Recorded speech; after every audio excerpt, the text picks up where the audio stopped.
Hari ini kita akan bercerita tentang series drama yang diperankan oleh wanita yang cantiknya banyak digandrungi kaum madam. Yap, dia adalah Han So-hye yang kali ini tampil berbeda dari sebelumnya. Dia yang terkenal feminim dan menye-menye pada drama sebelumnya, kini menjadi sosok yang beda pada series berjudul My Name ini.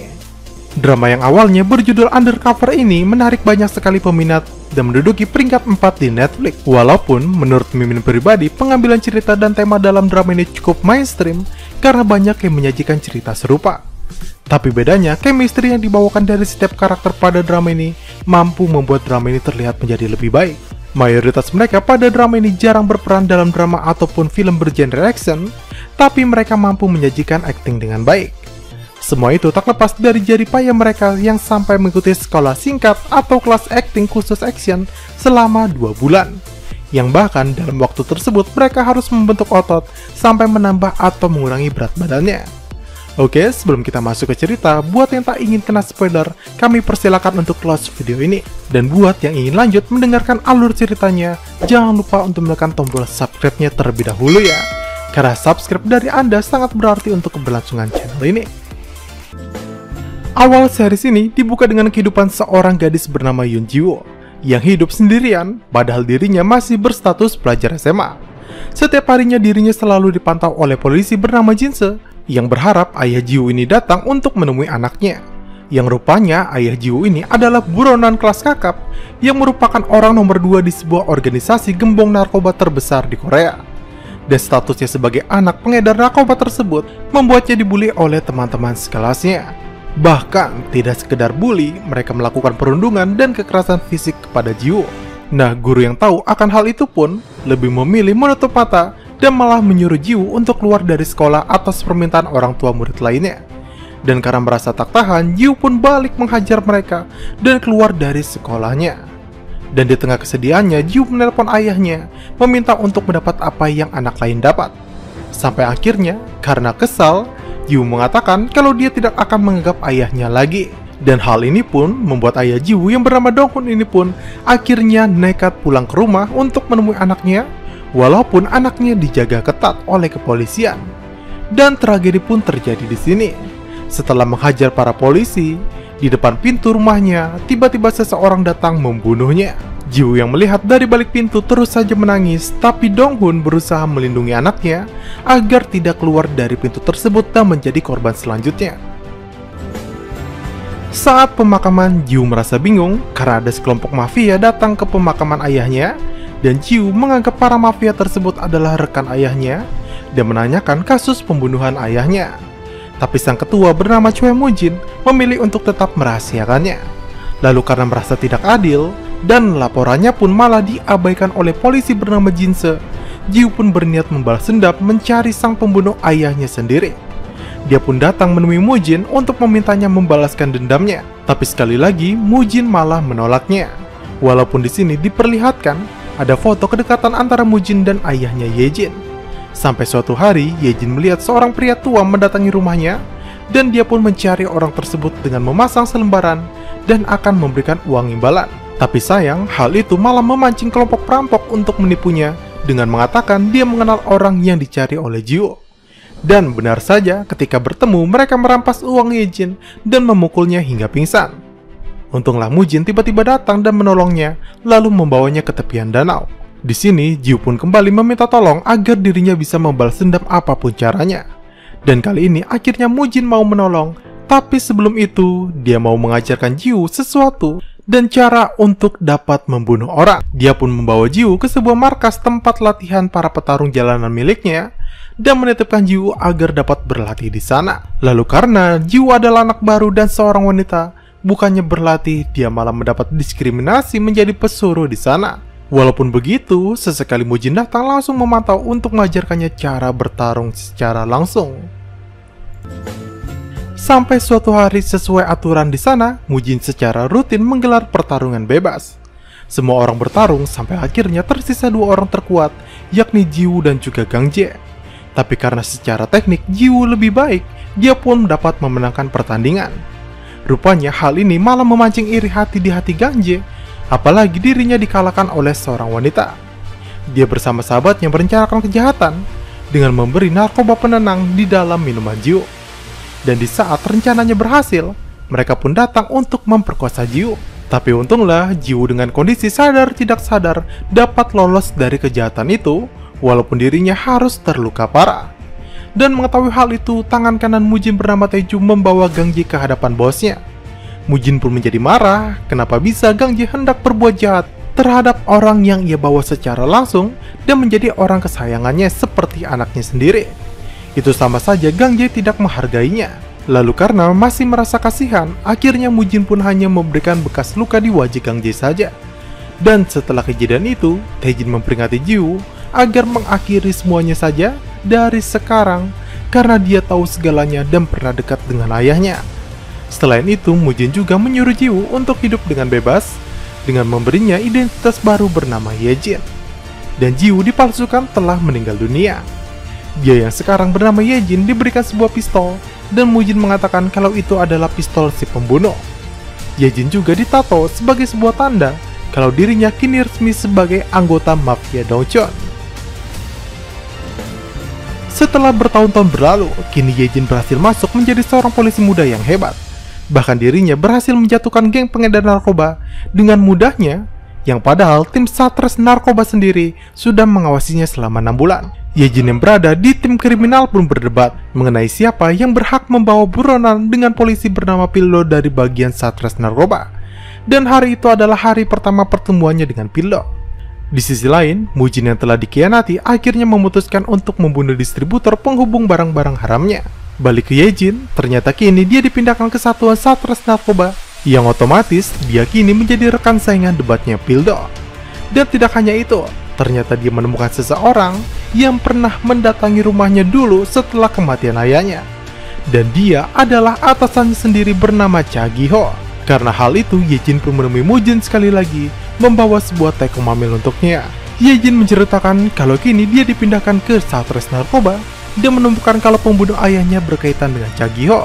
Dan Mujin yang mendengar itu pun menceritakan kedekatannya dengan ayah Yejin dulu dan menyuruhnya untuk tidak ragu membunuh demi membalaskan dendam ayahnya sembari memberikan pisau miliknya, di mana pisau itu harus digunakan Yejin untuk membunuh Cha Gi-ho. Buronan bernama Chenggo yang sebelumnya ditangkap memberi kesaksian saat diinterogasi bahwa narkoba jenis baru yang beredar didapatnya dari pria bernama Menggo, dan mereka pun langsung membentuk tim untuk menangkap Menggo. Tapi Pildo yang masih kesal dengan Jiu malah menyuruhnya untuk memancing Menggo keluar sendirian. Tapi ternyata hasilnya malah di luar dugaan. Ternyata di dalam gedung, Yejin berhasil melumpuhkan belasan orang sendirian dan berhasil meringkus Menggo. Lalu dalam interogasinya, Menggo mengatakan kalau pemasok narkoba kepadanya adalah orang yang sangat kejam. Dan Shin memperlihatkan kalau orang tersebut ternyata adalah Gang Ji, orang yang dulu hendak memperkosa Yejin dan diusir oleh Mujin. Rupanya dia menyimpan dendam dan membangun bandar narkobanya sendiri, juga mafianya sendiri untuk menyaingi Dongcheon milik Mujin. Tiba-tiba Satres Narkoba melakukan misi dadakan penyergapan bandar narkoba Mujin. Mereka akan menyergap Mujin tepat di tempat suplai bahan bakunya di Pelabuhan Utara. Dalam rapat dan juga misi ini, setiap personel kepolisian tidak diperbolehkan menggunakan ponsel dan ponselnya akan disita. Yang otomatis, Yejin tidak bisa membocorkan misi penyergapan kepada Mujin. Lalu misi pun berjalan lancar, di mana satu persatu anak buah Mujin dilumpuhkan. Sampai saat para petugas berpencar, dan Yejin bersama Pildo berhasil menemukan lokasi Mujin berada. Pildo menggerebek mereka semua, tapi saat selangkah lagi Mujin berhasil diamankan. Tiba-tiba seseorang menembak gardu listrik dan membuat keributan hingga Mujin pun berhasil kabur. Dan di saat yang sama, Yejin pun datang membantu Pildo. Dan usai penggerebekan, sebuah pistol ditemukan yang membantu Mujin untuk kabur. Tim polisi pun bertanya-tanya milik siapa pistol tersebut. Padahal pistol itu adalah milik Yejin yang diberikan oleh Mujin sebelumnya. Dan rupanya, Yejin yang menembak gardu listrik untuk menyelamatkan bosnya. Selain itu, dia juga ingin tahu siapa pemilik pistol tersebut sebenarnya, karena pasti pihak polisi akan menyelidiki pistol tersebut. Setelah kejadian itu, Yejin memberitahu Mujin agar dia tidak dicurigai berkhianat. Kalau ada banyak sekali CCTV di tempat Mujin berada yang dipasang timnya, dan menyamar dalam anggotanya. Dan informasi itu pun langsung direspon dengan mematikan seluruh CCTV yang membuat kepala polisi Gi-ho bertanya-tanya, bagaimana Mujin bisa tahu kalau dia menaruh CCTV di sana. Di pusat pelatihan petarung Dongchun, Gang Ji sebagai mafia baru menyerang tempat tersebut dan membunuh orang-orang di sana. Tentu hal ini dilakukan untuk memancing kemarahan Mujin dan menunjukkan eksistensinya. Lalu esok harinya, di hari pemakaman para korban Dongchun, Cha Giho bertemu dengan Mujin. Di sini Giho berjanji akan menangkapnya kelak bagaimanapun caranya. Lalu saat kembali ke kantor, Giho kembali berunding dengan timnya. Giho malah menyuruh agar Menggo sebaiknya dibebaskan saja, dan hal ini dimaksudkan untuk memancing agar kedua belah pihak mafia saling berseteru, dan polisi akan mengambil keuntungan dari kejadian tersebut. Tapi sayang, informasi itu dibocorkan oleh Yejin dan tidak ada pergerakan dari Dongchun selama beberapa hari. Karena semakin penasaran tentang siapa yang membocorkan informasi kepolisian, Cha Giho pun menjebak mata-mata itu dengan mengatakan kalau dia akan bertemu dengan salah satu informannya di dalam Dongchun. Yang padahal, Cha Giho juga menjebak Taeju tangan kanan Mujin untuk menemuinya di sisi jalan dengan memberikan surat palsu. Yang otomatis, Yejin yang melihat Taeju bertemu dengan Giho langsung melaporkan kepada Mujin kalau Taeju telah berkhianat kepadanya, yang padahal Taeju sendiri pun sedang dijebak oleh Cha Giho. Dan Mujin pun menjadi sedikit mencurigai orang paling setia dalam kelompoknya tersebut. Setelah mendapat hasil penyelidikan pistol misterius pemberian Mujin yang kini berada di kepolisian, Yejin mendapati kalau itu adalah milik Kopral Song Junso. Dia pun bertanya kepada Giho siapakah dia. Dan Giho menjawab kalau Junso adalah timnya dan dia meninggal tepat 1 bulan saat bergabung di Satres Narkoba dan mafia Dongchun yang membunuhnya. Hal ini membuat Yejin jadi berpikir ulang membunuh Giho dan malah bertanya kepada Mujin apakah organisasinya pernah membunuh polisi. Tapi Mujin menjawab kalau semua yang dikatakan Giho adalah kebohongan, jadi jangan tertipu dengannya. Lalu esok harinya, Yejin mencari keberadaan dari Gang Ji. Itu karena dirinya ingin membalas dendam kepadanya, dan dia pun ingin mencari tahu dengan mengikuti Menggo yang sering menemui Gang Ji. Dan benar saja, setelah mengikutinya, Menggo pun bertemu dengan Gang Ji. Tapi ternyata semua hal itu adalah jebakan, di mana Menggo sudah tahu dia diikuti, dan Gang Ji sudah menyiapkan para anak buahnya untuk menyergap Yejin bersama Pildo yang sedari tadi membuntutinya. Tapi karena kalah jumlah, walaupun mereka kuat, pada akhirnya mereka kalah juga. Gang Ji pun menyiksa mereka, apalagi dia sangat senang karena ternyata buruannya adalah musuh yang pernah mengalahkannya dalam pertandingan. Dia juga merasa lucu karena bisa-bisanya seorang mafia menjadi seorang polisi. Dan karena ingin bermain-main, Gang Ji pun berniat mengeksekusi mereka berdua dengan membiarkannya mati pada mesin pres mobil rongsok. Sedangkan di sisi lain, usai menghajar seluruh anak buah Gang Ji yang membuntutinya, Mujin pun bergegas berpacu dengan waktu pergi menolong Yejin. Dan untunglah dia sampai dan berhasil menyelamatkan Yejin dan juga Pildo. Tapi setelah kembali ke markasnya, Taeju malah mengatakan kalau bisa-bisanya bosnya itu melakukan hal ekstrim sendirian hanya karena ingin menolong Yejin. Dan Mujin pun menjawab kalau jangan pernah meragukan Yejin karena jasanya cukup besar untuk dirinya. Selain itu, karena merasa kasihan dengan Yejin yang sudah mati-matian berkorban untuknya, juga menyamar di kepolisian, akhirnya Mujin pun menyiapkan identitas lain untuknya dan membelikannya rumah di pinggir pantai yang indah sesuai keinginannya tinggal bersama ayahnya dulu. Tapi sayang, tawaran untuk pergi itu malah ditolak oleh Yejin karena keinginannya untuk membalaskan dendam ayahnya sampai saat ini belum tercapai. Padahal Mujin sudah memperingati kalau jika Gang Ji tertangkap, dia akan membongkar identitas Yejin nantinya. Di kantornya, setelah sekian lama, akhirnya Yejin bertemu lagi dengan Jinse. Tapi ada keanehan di sini, karena Jinse malah berpura-pura tidak mengenal Yejin, padahal dia tahu Yejin adalah Jiwoo. Dan ketika keduanya berbicara empat mata, Jinse malah memberikan clue kalau pembunuh ayahnya adalah Cha Giho. Nah, rupanya sikap anehnya Jinse tersebut karena dirinya adalah rekan dari Mujin. Selain itu, Jinse juga merupakan pecandu narkoba akut, dan di sini akhirnya dia dibunuh oleh Mujin karena berniat memeras Mujin dengan meminta banyak narkoba, atau dia akan membocorkan informasi mengenai Yejin. Kemudian Cha Giho tiba-tiba mendapat telepon dari Gang Ji. Rupanya Gang Ji ingin bekerja sama dengan kepolisian demi menjebak Mujin, karena dia akan bertemu dengan Mujin di pelabuhan, dan di saat itu polisi akan datang kepadanya. Selain itu, Gang Ji juga menyuruh Menggo untuk memberi informasi kepada Yejin kalau dia akan kabur lewat pelabuhan. Dan otomatis, Yejin pun masuk jebakan dengan memberi kabar itu kepada Mujin. Pihak polisi pun mulai bergerak melakukan operasi, di mana kini Yejin tidak diajak dalam operasi tersebut. Mafia Mujin dan Gang Ji pun bertemu dan saling menyerang. Di sisi lain, polisi sudah siap menyergap dan menunggu perintah dari Giho. Saat mereka semua lengah, Giho pun memberi perintah. Tapi baik Mujin ataupun Gangje, keduanya malah bertarung di tempat lain karena Gangje yang kalah terus saja berlari menghindari Mujin. Sampai akhirnya, karena merasa sudah menang, Mujin menjadi lengah dan Gangje berhasil menusuknya. Tapi Yejin tiba-tiba datang menolong Mujin agar lari dari tempat itu segera dan bebas dari penggerebekan. Dan berkat bantuan dari Taeju, Mujin pun berhasil lari dari sergapan Chagiho yang sudah menunggunya. Sedangkan Gangje tewas dibunuh oleh Yejin karena Gangje hendak membeberkan rahasia tentang Yejin di depan Pildo yang juga berada di sana. Usai kejadian penyergapan, Mujin yang terluka parah malah minta diturunkan Taeju di sebuah lorong jalan. Dan dia berjalan sendiri ke tengah hutan yang rupanya dia sedang mendatangi sebuah kuil yang letaknya sangat terpencil. Seorang biksu yang berada di sana pun langsung menolong Mujin dan memanggilkan seorang dokter untuknya. Nah, dari perkataan biksu tersebut, menandakan kalau Mujin pernah mendatanginya juga dahulu. Dan mungkin saja dalam keadaan yang sama pula.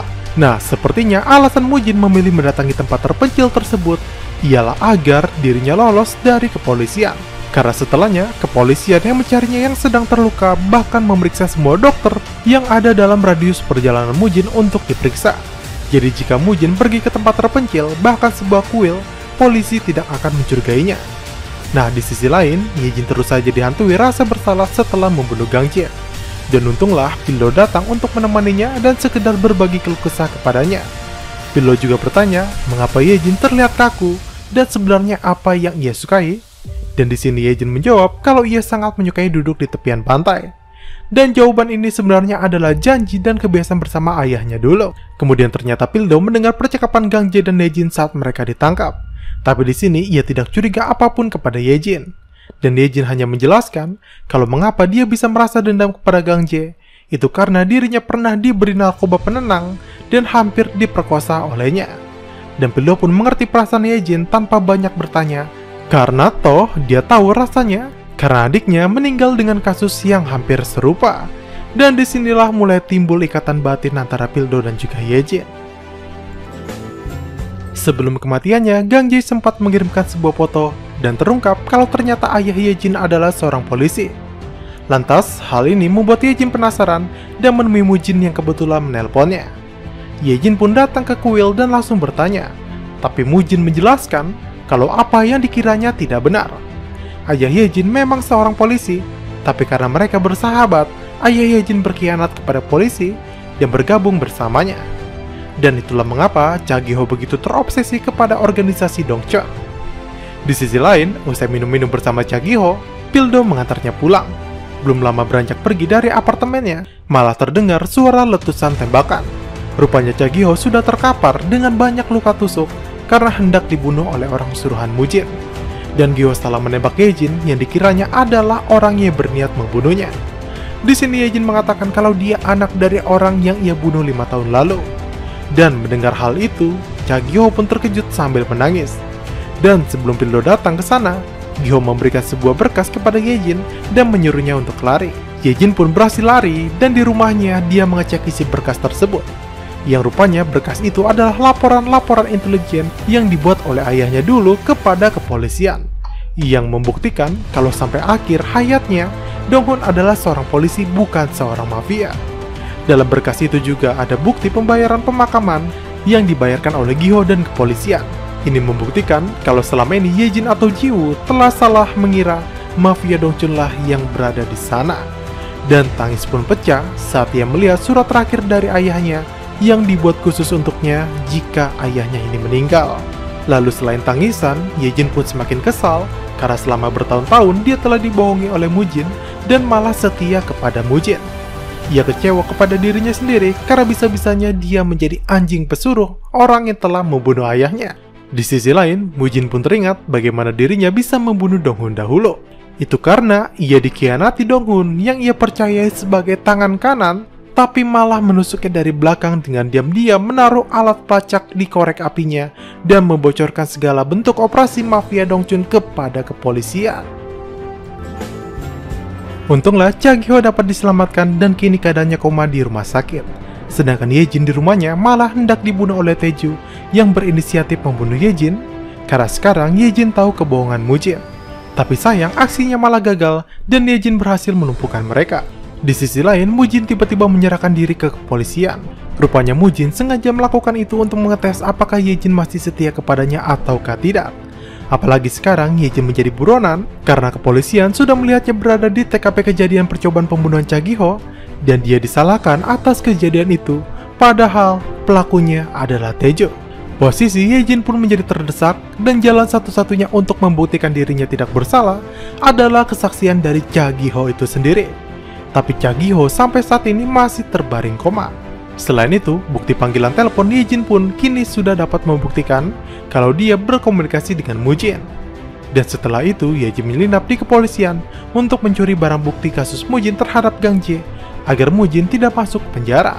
Dan dibalik keberhasilannya, menyisakan para polisi yang kini kecewa karena merasa telah dibohongi oleh rekan yang mereka percayai.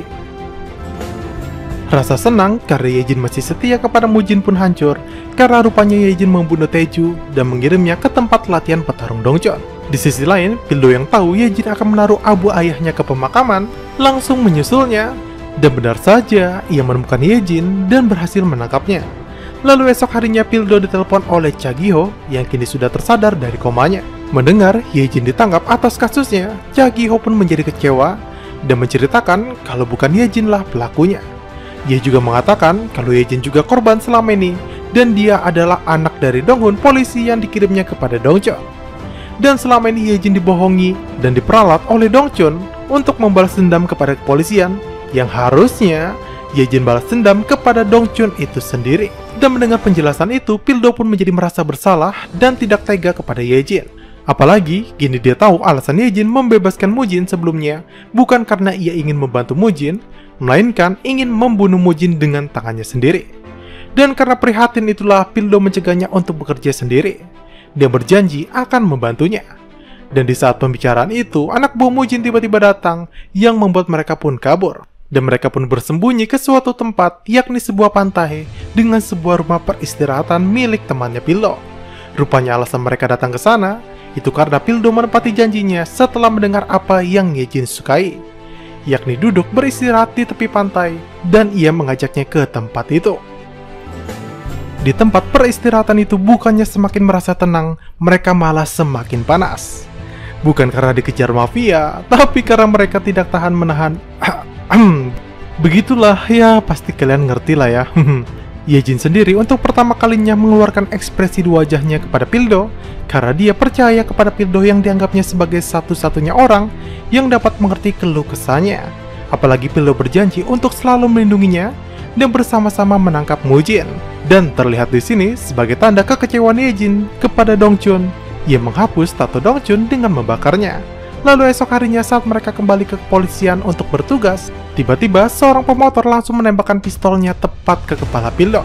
Dan dia pun mati seketika dengan kata-kata terakhir kalau dia akan selalu bersama Yejin apapun yang terjadi.